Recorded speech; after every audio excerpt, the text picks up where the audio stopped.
Vamos a dar lugar al segundo panel de la jornada, el cual tratará sobre publicación y evaluación en el marco de la ciencia abierta.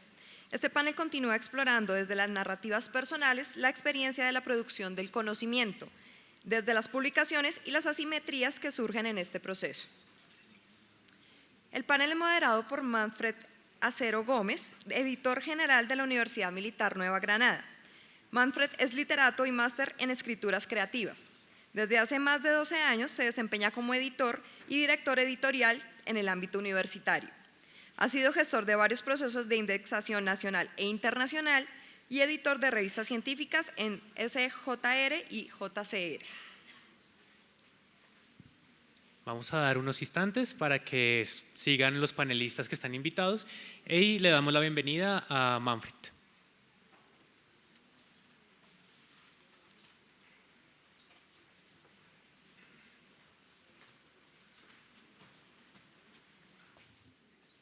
Bueno, una aclaración antes de empezar, y es que una corrección sobre la presentación. Ex editor general de la Universidad Militar Nueva Granada, quería hacer la claridad pues porque hasta este mes pues estuve en la Universidad Militar. De hecho estaba haciendo una reflexión hace unos días que me estoy acostumbrando a la palabra ex. Es como una constante en mi vida en diferentes aspectos. Pero bueno, digamos que aquí estoy como experto, de alguna manera, pues por toda pues el tiempo que llevo también siendo editor universitario. Y bueno, y quería agradecer mucho a los organizadores del OpenCon, que pues se dieron a la tarea pues de organizar este evento desde hace meses pues en una labor titánica. En su momento también quiero agradecer a pues aquellas personas que eran parte de mi equipo en la Universidad Militar, a Claudia Méndez en especial, que estuvo muy al frente pues de todo el proceso también de coordinación como parte del equipo pues de OpenCon. Y bueno, y en general pues a todos los que le han metido la ficha al OpenCon pues para que pues estemos aquí y que podamos hablar de ciencia abierta y en este caso de publicación y evaluación. Yo me voy a tomar el atrevimiento también de desviarme un poco del esquema pues con el fin de pues que podamos hablar un poco más, que podamos como discutir un poco más. Entonces no les voy a dar los 4 minutos, 5 minutos de presentación, sino que me voy a permitir yo leer brevemente el perfil de cada uno y luego de una vez arrancar pues con el tema central del panel, que van a ser básicamente 2 aspectos.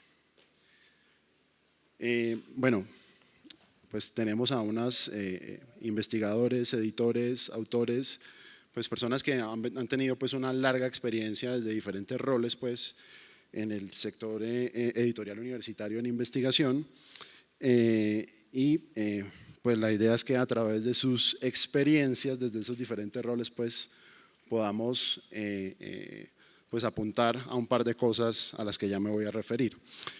Nos acompaña, voy a presentar en el orden en el que están sentados, Lorena Ruiz. Lorena Ruiz Serna es microbióloga de la Universidad de los Andes, becaria de la OEA en divulgación científica del Museo de Astronomía y Ciencias Afines de Río de Janeiro, máster en divulgación y comunicación de la ciencia y tecnología de la Universidad de Oviedo.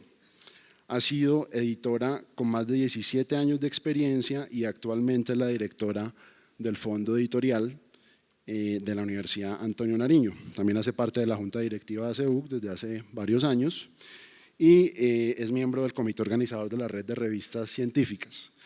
Tenemos a Diana Cristina Ramírez, que es Master in Science en Ingeniería Industrial y candidata a PhD en Ingeniería de la Universidad Nacional de Colombia. Ha sido profesora de la Universidad Nacional, de la Universidad Central, de la Sergio Arboleda y ha participado en asesoría de revistas científicas desde hace más de 15 años. También lideró la red de revistas en Ingeniería. Fue jefe de edición de la revista Ingeniería e Investigación durante 10 años y coordinadora del Centro de Apoyo a Publicaciones de la Dirección de Investigación de la Universidad Nacional y en la editorial pues, de la Universidad Nacional. Tenemos también a Ariana Becerril García, que es la directora ejecutiva de Redalic, doctora en Ciencias de la Computación por el Tecnológico de Monterrey en México, maestra en Ciencias de la Computación por la misma institución e ingeniera en Computación por la Universidad Autónoma del Estado de México. Es parte del equipo fundador de la red de revistas científicas de América Latina, de Redalic, y profesora investigadora de tiempo completo de la Universidad Autónoma del Estado de México. También hace parte del Consejo Asesor del DOAC, cofundadora de la Red Mexicana de Repositorios Institucionales y actualmente presidenta de Amelica, de Conocimiento Abierto. Tenemos a María Alejandra Tejada, que es administradora de empresas de la Javeriana, máster en investigación y documentación de la Carlos III y doctora en gobernanza o candidata a doctora en gobernanza y conocimiento y la innovación de la Twente University en Holanda. También ha sido investigadora, profesora a tiempo completo en la Javeriana y coordinadora de publicaciones seriadas en la Universidad Javeriana en su momento. También nos acompaña el doctor Mauricio Palacio Gómez, que es médico con maestría en farmacología, PhD en Ciencias Biomédicas, profesor asociado de Farmacología en la Facultad de Salud de la Universidad del Valle, y su área de investigación ha sido en neurofarmacología y ahora en sistemas bibliométricos de revistas científicas. Es el editor en jefe actualmente de la revista Colombia Médica. Entonces, pues entremos en materia. Quería pues referirme al asunto central pues del panel. Cuando uno pues le hablan de publicaciones y evaluación, pues se le vienen a uno inmediatamente un par de cosas a la cabeza. La primera está asociada al proceso editorial mismo, pues a lo que nos tenemos que enfrentar los editores pues con respecto a los procesos de evaluación, los diferentes pues tipos de modelos que hay de evaluación que son conocidos pues por todos. Por ejemplo, el proceso de arbitraje ciego en un sentido, el proceso de arbitraje doble ciego, el triple ciego, que es donde incluso el editor pues no conoce cuáles son los autores, o también pues los experimentos y pues todo lo que se viene haciendo también con la evaluación abierta. Y hay otro contexto que es los sistemas de evaluación pues de la producción científica y los sistemas también que generan estímulos para la investigación. Desde esa otra perspectiva que es más general, pues ya sabemos que nos enfrentamos pues a todos los parámetros que se derivan de política pública, también de los mismos sistemas de investigación de las universidades y también de los famosos sistemas de indexación que también dan una serie de parámetros de calidad editorial, de calidad científica, etc. En medio de todo esto, pues tenemos al editor. Entonces, pues el editor tiene la responsabilidad y de alguna manera es donde confluyen toda esta serie de procesos y refiriéndome también a una palabra que María Alejandra utiliza mucho, hay una serie de tensiones que se generan alrededor del trabajo editorial, pues que tiene que responder a las lógicas propias de su proyecto editorial, pero también pues está de contexto todos estos sistemas de investigación y evaluación. La pregunta directa para los panelistas sería, bueno, ¿cómo en el marco de la ciencia abierta, cómo podemos hacer una reflexión sobre el rol del editor, que muchas veces está muy enfocado en ese trabajo editorial, y cómo el editor podría tener un poco más de juego, de ir de pronto, vincularse más a la génesis de los proyectos de investigación, de pronto de tener un trabajo más activo en lo relacionado pues con creación de redes, consolidación de redes, y qué alternativas habría pues como para que el trabajo del editor, o que de alguna manera los editores levantaran la cabeza, más allá pues de lo que tienen que hacer en el día a día, que es una cantidad enorme de cosas. O sea, tenemos responsabilidades en gestión de contenidos, que eso implica interacción con autores, interacción con evaluadores, todo el proceso mismo de arbitraje, todo lo de producción editorial, más todos los procesos de pospublicación, difusión, divulgación que vienen después. Y que por lo general en un mismo día, así como cuando la gente habla del clima y que dice que todas las estaciones en un mismo día, así pasa también en el trabajo editorial. A veces tenemos todas las cosas al mismo tiempo en diferentes etapas y de cientos de procesos y de textos. Entonces, pues quería darles la palabra pues para que hicieran una reflexión sobre el rol del editor y pues qué alternativas hay desde la ciencia abierta para ir un poco más allá. Bueno, buenos días. Gracias, Manfred, y obviamente a toda la mesa que nos acompaña. Hay un tema y es que yo creo que toda mi interlocución va a estar muy relacionada a el papel del editor, pero un poquito más pensado en ese editor jefe que tiene que tomar políticas y que está, voy a decirlo así, en un sándwich en que, ¿qué? ¿Cuál es su institución? O sea, ¿cuál es la institución que queremos? ¿Dónde está el país y qué políticas tiene, obviamente, dentro a nivel nacional? Entonces, ¿qué nos están pidiendo para registros calificados, etcétera, acreditaciones? Pero mucho más allá es un direccionamiento de toda una comunidad que al final termina uno en estas políticas, obviamente, y pensando ciencia abierta, listo. ¿Cómo incluimos dentro, obviamente, todo este tipo de alternativas? Nosotros el día a día es mortal, o sea, estamos entre el libro que llegó tarde o que el autor está haciendo un lanzamiento o el ego de cada uno de nosotros, y voy a arrancar por algo y es la esencia, o sea, ¿cómo hemos llegado a ser editores? Y pienso que un poquito es por ser pasionarios, o sea, voy a decirlo así, tener una pasión por un mundo que es la lectura, de pronto la misma investigación, la misma docencia, muchos hemos sido docentes, ¿cierto?, de muchas universidades, y que queremos, voy a decirlo así, mediar. ¿Mediar qué? Unos contenidos y dar a conocer un poquito más allá, ¿cierto?, algo que nosotros le llamamos un catálogo, pues en algunas cosas. Entonces voy a hablar de las dos cosas. Voy a arrancar primero con lo que es libros, para después como que toda mi mesa va a estarse enfocando a lo que es revistas. Y hay un tema, y es que el libro, comienza uno a pensar, es un objeto cultural. Y entonces llega un momento en que uno dice, es un objeto que finalmente lo produce una sociedad de conocimiento, que es una universidad, pero que al final tiene que ser usado por alguien. Que hemos, obviamente voy a decirlo así, sucumbido en un tema de tensiones, y voy a decirlo, María Alejandra, esa palabra te va a quedar ya ahí citada todo el tiempo, en esas tensiones que a veces dice uno, en la política pública, en la política institucional, entonces, ¿qué debo publicar? Y ahorita, voy a decirlo así, es abrir completamente todo ese conocimiento y un poquito pensar, o sea, ¿qué diferencia realmente mi institución?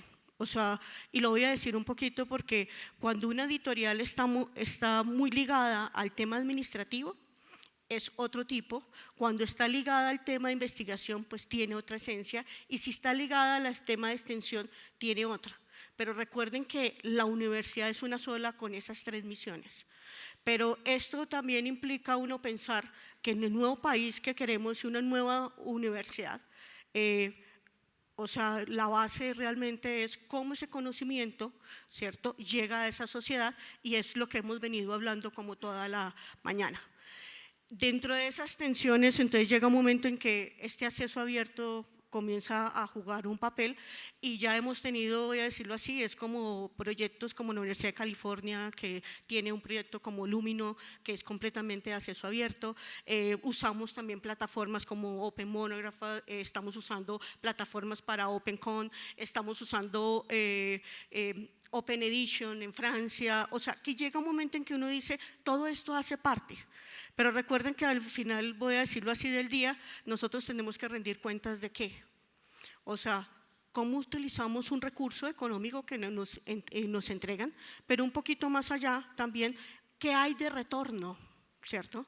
Y dentro de ese qué hay de retorno, pues voy a decirlo así, a mí gratamente, pues no me rinden cuentas todavía por una comercialización, sino por las colaboraciones, por buscar obviamente los amigos, buscar nichos, y yo pienso que el papel del editor aquí es fundamental, y es que es un mediador, donde realmente necesitamos que cada uno que juegue un papel es lea y convierta para poder comenzar a transmitir. Y eso es lo que nos ha contribuido esta transformación digital. Y si me voy obviamente al otro aspecto, es que muchas de las editoriales tienen o no tienen las revistas a favor. Y lo voy a decir un poquito porque no todas las editoriales tienen las revistas científicas a cargo. Entonces, y algunas otras revistas, voy a decirlo así, están en otros departamentos, como los de comunicaciones, etcétera.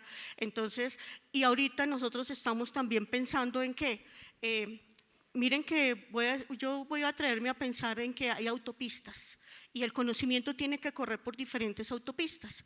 Hay uno que es producción científica, donde jugamos, voy a decirlo, a un comité de evaluación, un comité de puntaje, un 1279, donde obviamente sí, son cuartiles, citación, cienciometría, pero el grueso que es donde se usa, voy a decirlo, ese conocimiento, pues está en las otras rutas, que es el CC casi 90%.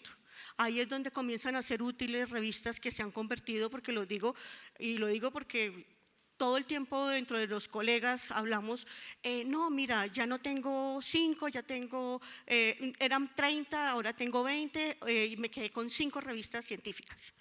Pero algunas se tornaron hacia el tema divulgativo. Muy bueno, pero ahora tenemos otro reto y es cómo las vamos a evaluar, cómo van a ser útiles y quién realmente las va a leer. Y eso implica, si ustedes se dan cuenta, todas las universidades estamos en el tema de la unidad de divulgación científica, o sea, comenzando a estrechar otro tipo de cosas, que ahí viene un poquito lo de apropiación social y las políticas. Creo que, voy a decirlo así, voy a dejar ahí como para ser un poquito insinuadora, pero si ven que un panorama que uno dice, el papel de editor en jefe es complejo. O sea, y lo otro es, ¿quién paga por esto de ciencia abierta? O sea, entonces, aquí es donde yo tengo que comenzar a armar proyectos en colaboración. Para mí la biblioteca es, o sea, voy a decirlo así, mi socia estratégica. Y el otro que son socios estratégicos son mis colegas. Pero, y adicionalmente a eso, son los investigadores que, voy a decirlo, hacen grandes cosas, pero que la gente no conoce, porque no los hemos mediado para que realmente conozcan esas investigaciones. Entonces, pues ahí les dejo como la primera inquietud de publicación y ciencia abierta, pero vista desde el editor en jefe.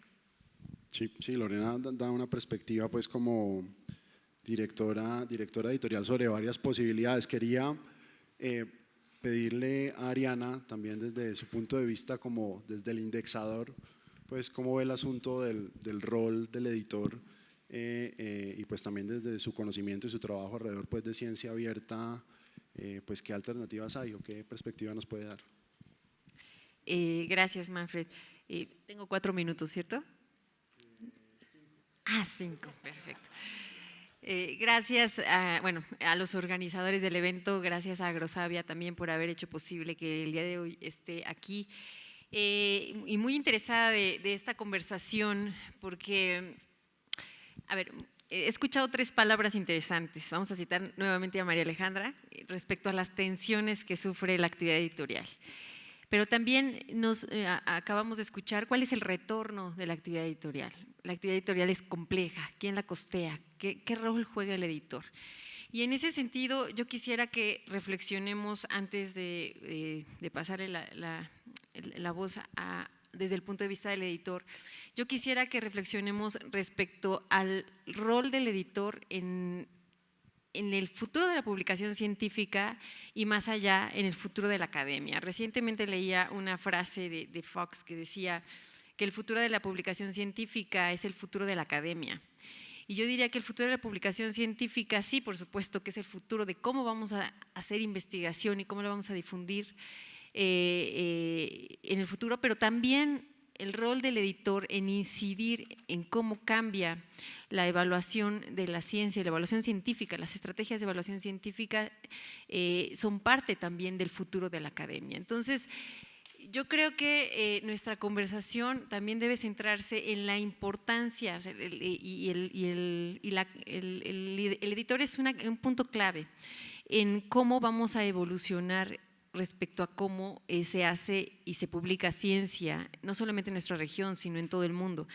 El editor, sabemos que está en este momento entre efectivamente esas tensiones de publicar cuestiones de calidad, hacer un proceso de revisión por pares, seleccionar, ser un medio de comunicación adecuado para la disciplina y para la sociedad a la que se debe, y también cumplir un conjunto de requerimientos a los cuales se tienen que abocar para poder seguir sobreviviendo. Sin embargo, yo sí quisiera que tomemos en cuenta que sobre todo en nuestra región latinoamericana tiene como tal o es como tal un referente a nivel mundial. Sabemos que el acceso abierto, y no olvidemos que estamos en el OpenCon, ¿no? El acceso abierto latinoamericano es un referente a nivel mundial, y eso es algo que no debemos perder de vista en lo absoluto.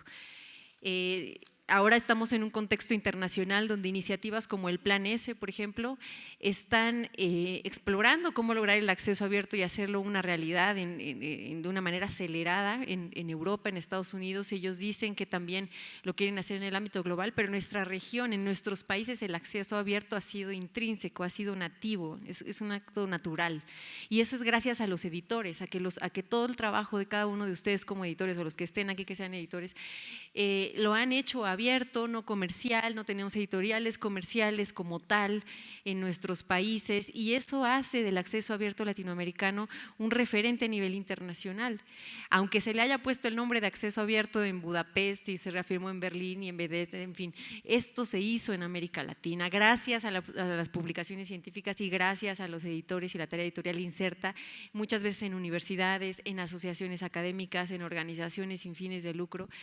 Sin embargo, tenemos retos sumamente importantes, como yo hablo por parte de Red ALIC y recientemente de Amelica, que hemos trabajado muy de cerca con los editores a nivel regional, y sí que también hay un conjunto de criterios de evaluación de la calidad de las publicaciones, pero que también vemos en el editor justamente esa pieza clave para poder incidir en la publicación científica. Y quiero poner un ejemplo. Aquí hay varios editores, y en la plática del pasillo hace unos momentos se mencionaba, es que bueno, mi revista va muy bien porque mi revista ahora es parte del cuartil 2, o porque ahora es parte tiene cierto FI, ¿no? O tiene cierto número de citas. Yo sé que el sistema de evaluación nos lleva a ese lenguaje, ¿no? Yo sé que el sistema de evaluación nos lleva y nos orilla, porque de eso depende la sobrevivencia no solo de las publicaciones científicas, sino de nosotros como investigadores. Yo soy evaluada como investigadora por lo que publico en las revistas del primer y segundo cuartil. Sin embargo, una cosa es que yo sea evaluada por eso y no me quede otra alternativa que jugar el juego, o como lo hizo admirablemente Mabel, salirme del sistema en tal caso, porque puede ser que mi investigación, a pesar del impacto social que se tiene, no sea capaz de jugar con esas reglas del sistema, ¿no? Pero otra cosa es que realmente olvidemos el valor de la revista científica y la expongamos entre colegas de esa manera, y entonces nuestra cara sea qué factor de impacto tenemos o en qué cuartil estamos, porque en el momento que hacemos eso, lo único que estamos haciendo es reafirmar las políticas incorrectas de muchos sistemas nacionales y muchos sistemas institucionales que tienen totalmente centrada la evaluación y lo que es bueno y lo que no es bueno para la ciencia, dependiendo del cuartil en el que se encuentran, cuando sabemos perfectamente los problemas metodológicos de métricas como el factor de impacto, cuando sabemos perfectamente que esas métricas son elaboradas por entidades comerciales como Clarivate Analytics, como Elsevier, que son juez y parte muchas veces en ese circuito de comunicación científica, y que tienen intereses comerciales detrás, que no necesariamente son intereses de problemas o de solucionar problemas locales, ni de que la ciencia se desarrolle en otros países, y que además están evaluando con ya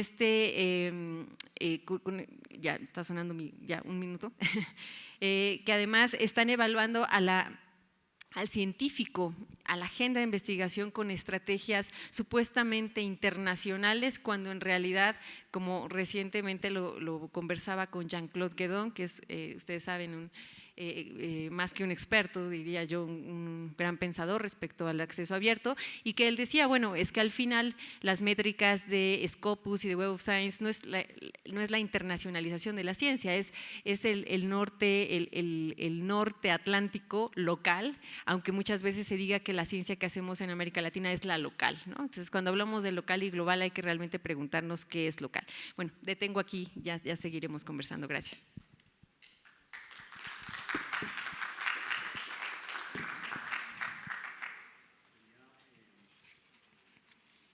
Quería preguntarle a Mauricio, desde su punto de vista como editor de revista, también pues cómo ve el asunto del rol del editor, según lo que hemos venido discutiendo. Sí. Bueno, yo soy un poquito más pragmático, o sea, vengo de ciencias aplicadas y básicas. Entonces yo sí traigo un poquito de presentación para la última, la azulita que hizo Univalle. Bueno, tarde o temprano la ciencia abierta nos atropella. En algunos casos, les voy a mostrar es mi caso particular, atropellado. Siguiente. Siguiente diapositiva. No se está proyectando. ¿No está ¿Hay proyectando? alguien de...? Bueno, yo les voy contando mientras tanto. Ubicamos la presentación, por favor. Cuando pasé de editor asociado a editor en jefe, recibí una carta de un autor, un cover letter, en el cual decía: publique este artículo rápido porque es sobre los datos de la encuesta de salud mental del 2003, estamos hablando del 2015, porque ya van a publicar los siguientes datos. Entonces, claro, uno ve eso tan ingenuo y dice, pues, ¿cómo vamos a publicar 12 años después? Siguiente. ¿Quién las pasa? Siguiente diapositiva. Ustedes pueden… ¿Hay alguien que pasa desde acá o tiene el… acá está? Espérate un segundo. ¿Está funcionando? Bueno, yo sigo contando.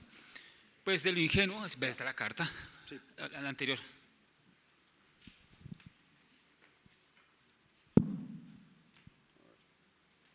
Uy, al otro lado. Bueno, lo ingenuo de la carta, pues me sacó una sonrisa y ya le iba a dar el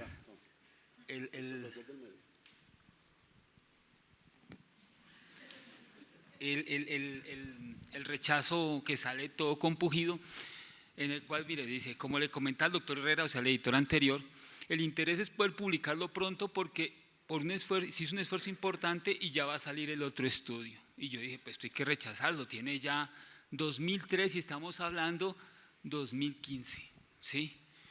Cuando ya lo iba a rechazar, lo presenté al comité y uno de los miembros del comité dijo, no lo rechace.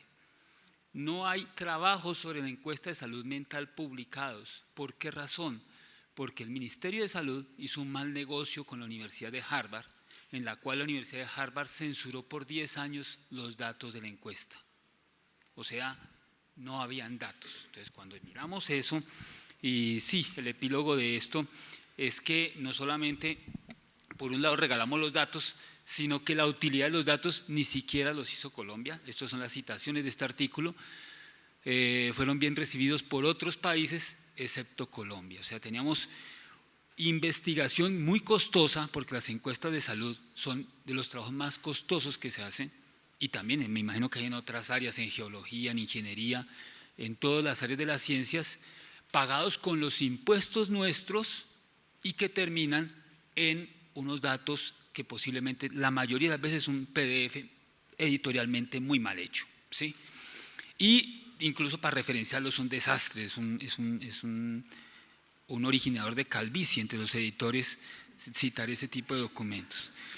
Nosotros hicimos una reflexión sobre esto a raíz de este estudio y miramos qué más había en datos que pudiéramos trabajar. Entonces, miramos y habían varios datos, pero digamos que para aproximarnos sin embarrarla, aprovechamos que el Registro Poblacional de Cáncer de Cali, ese registro es de la IARC, se registra hace 50 años todos los pacientes que le diagnostican, los sigue y se mueren o viven que tienen cáncer en Cali, pertenece a las estadísticas mundiales, con la cual nos dicen pronóstico de malas noticias a los que tienen que recibirlas. Logró una red de registros poblacionales en Colombia y en otros países, una iniciativa mundial de estos registros. Y con ellos hicimos un trabajo de intentar convocar, porque esos registros también son públicos, es dinero público, la mayoría están en universidades y dan datos de este tipo de muchas ciudades de Colombia y eso genera pues la información de cáncer del mundo. Con ellos logramos este número, que se llama Epidemiología del Cáncer de Colombia, el cual realmente satisfecho, sí, esto fue mira aquí está en PubMed, PubMed es ciencia abierta, todo dice free, o sea, todos se los puede acceder en contenido libre y de antemano estamos diciendo que son libres y logramos convocar semicerrado, porque convocamos a los registros, pero ahí están más o menos todas las ciudades que tienen registros, incluyendo Quito, y es un número que realmente nos ha favorecido a la revista en lo que llaman las citaciones, uno de los indicadores que utilizan, pero también ha favorecido a que los trabajos de cáncer que se publican de aquí en adelante tengan una base cierta y unos datos ciertos, ¿sí? Entonces, ese primer intento nos dio una primera enseñanza. Es muy difícil hacerlos, porque, por ejemplo, la epidemiología de los registros poblacionales de cáncer no es fácil de leer por un graduado o un máster en epidemiología. Necesita una metodología especial sobre morbilidad y mortalidad de cáncer que es diferente a la de enfermedades tropicales o de las no transmisibles. Tiene una epidemiología diferente, incluso uno de los artículos que publicamos ahí es exactamente epidemiología para leer este tipo de artículos.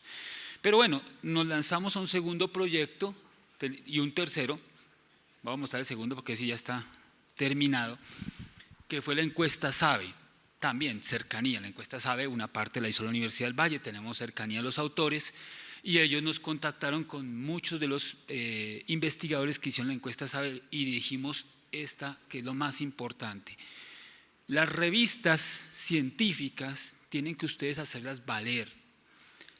Una revista da más entradas a una universidad que el mismo portal de la universidad, y eso lo sabe la Universidad de Oxford, la Universidad de Chicago, donde las revistas de la Universidad de Oxford 15 veces más entradas que el mismo portal de la Universidad de Oxford. Si uno sabe ese valor, ¿sí? tiene que saber, uno, el poder que tiene una revista y también mejorar el trato con los rectores y decanos para que cuide una de sus imágenes más importantes, que son las revistas. Teníamos los datos, tenemos varias encuestas, en este caso pues nuestro tema es salud, que están en anaqueles como PDFs ilegibles, ¿sí? Realmente indigeribles. Y este es el segundo esfuerzo que nos sale, estamos haciendo otro, que es coger las encuestas de salud mental de SABE, anciano, y volverlo a artículos. El proceso no es fácil, vuelvo y le digo, aquí tenemos otro problema, que creen que esto es por entre un tubo, convocamos a todos, pero obviamente hay proceso editorial y se nos quedó la mitad de los artículos, ¿sí? Grabamos más enemigos, pero eso ya es habitual y tenemos callo los editores, pero más o menos la idea es esa. La invitación como editores es que ya no podemos tener una tienda abierta y portarnos como tenderos, sino que nos toca ir a buscar soluciones al país. Y las soluciones que nosotros tenemos, la herramienta que tenemos, uno es que la revista científica tiene mayor perpetuidad que cualquier portal, sobre todo si está con un sistema de manejo de perpetuidad. Y dos, la divulgación y la difusión que tenemos es muchísimo mayor porque tenemos formas especializadas y formas generales de publicación. Entonces, los invito a los editores a que tomen esa iniciativa. Tenemos cantidad de datos que produce el país, produce Latinoamérica, vueltos PDFs horribles y nosotros nos toca mejorarlos. Siempre he hecho una cuña, aquí está, 50 años vamos a cumplir, los invitamos 24 y 25, acceso abierto, o sea gratis, discutir sobre publicaciones más hacia el lado de salud, pero bienvenidos todos. Vamos a traer expertos de PubMed, expertos internacionales y la idea es más como generar una comunidad científica de editores.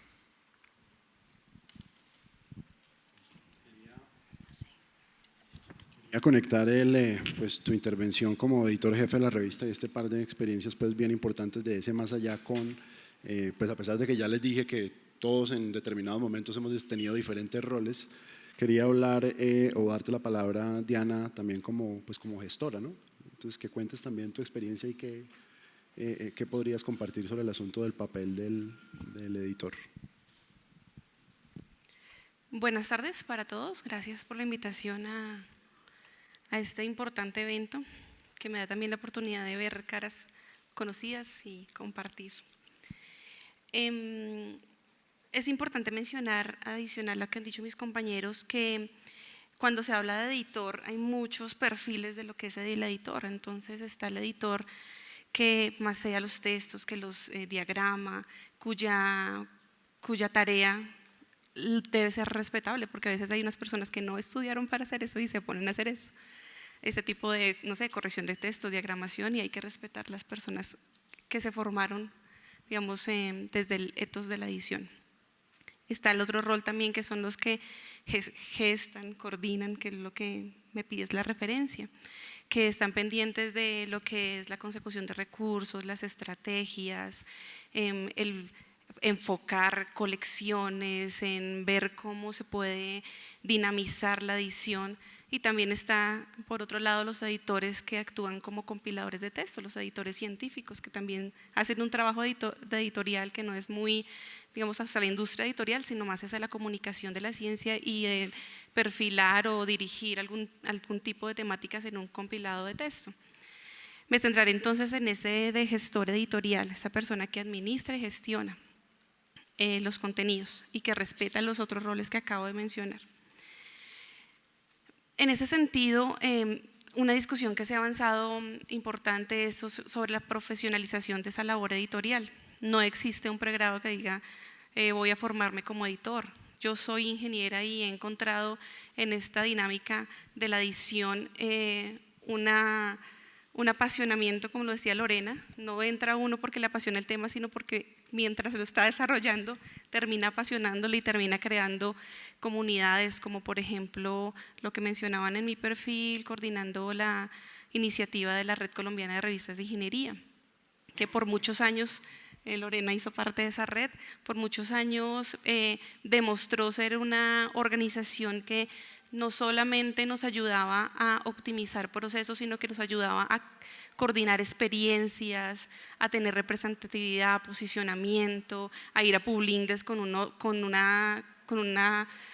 consenso de opiniones de 56 revistas que éramos en ese momento, a tener un trabajo en equipo, a decir, bueno, vamos a crear una base de datos compartida en la que por ejemplo, vamos a listar los artículos que están sometidos, porque a veces habían autores que sometían un mismo artículo a 7 revistas, entonces había unos costos allí operativos de evaluar 7 revistas ese mismo artículo y el profesor pues mirando a cuál le va a publicar. Entonces nosotros hicimos dinámicas como la desde, bueno, está este artículo, si está por lo menos en 2 revistas sometido, pues teníamos nosotros criterios de decir pues en ninguna de las 2, ni siquiera lo evaluamos. Tuvimos esas dinámicas de gestión allí importantes.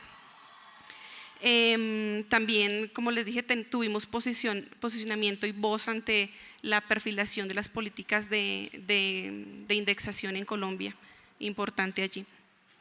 Entonces creo que esta comunidad de profesionalización de la edición está creciendo cada vez más. Es algo que se ha discutido, pero que creo que cada vez toma más importancia cuando se construyen escenarios como en el que estamos, cuando uno revisa en internet asociaciones reconocidas como la Asociación Peruana o Brasilera de Editores Científicos, la misma red de ingeniería o la red de editores de chilena de ciencias biomédicas, por ejemplo, que son referentes en las que están organizados los editores.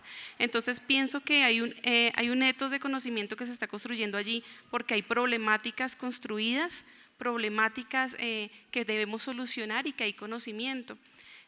Tuve la oportunidad de publicar un libro sobre revistas científicas en el 2012 y su segunda edición en el 2016, y cuando lo descargo en la primera edición, que está en acceso abierto, uno dice, uy, tiene más de 20.000 descargas. Entonces uno dice, hay una comunidad que se está interesando por formalizar el conocimiento y las estrategias de lo que es la edición. No solamente, y como les dije, no solamente desde lo que es la edición de textos, sino también la gestión y el crear estrategias hacia la gestión editorial.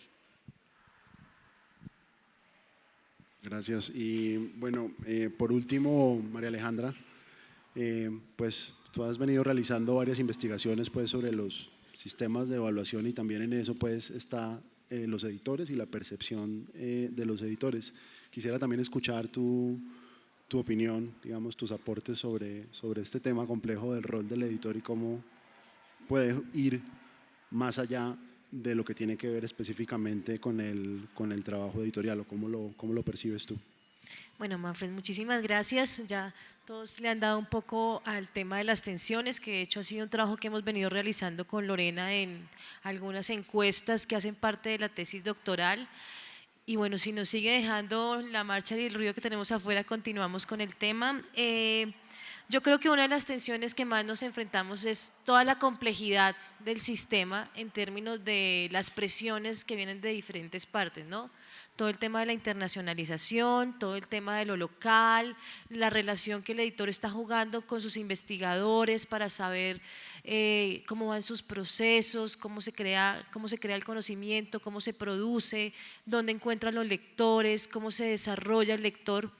Y aquí quiero referirme a la transición, y Luis Fernando es muy bueno en esto cuando habla de, si habláramos desde Gutenberg y si habláramos los editores que nacimos con la revista en mano y que disfrutábamos pasando las páginas y oliendo el papel o viendo cómo íbamos a ver las pruebas azules en la editorial, pues esto ya es como bastante romántico, porque seguramente las nuevas generaciones dirán como, ¿qué es esto de revisar en el papel, ¿no? Y qué es esto de divulgar un tiraje de 1000 porque tenemos unos lectores específicos. Entonces, creo que yo alcancé a nacer con ese equipo romántico que se dedicaba a hacer las revistas y ir a la imprenta a ver las pruebas y revisarlas.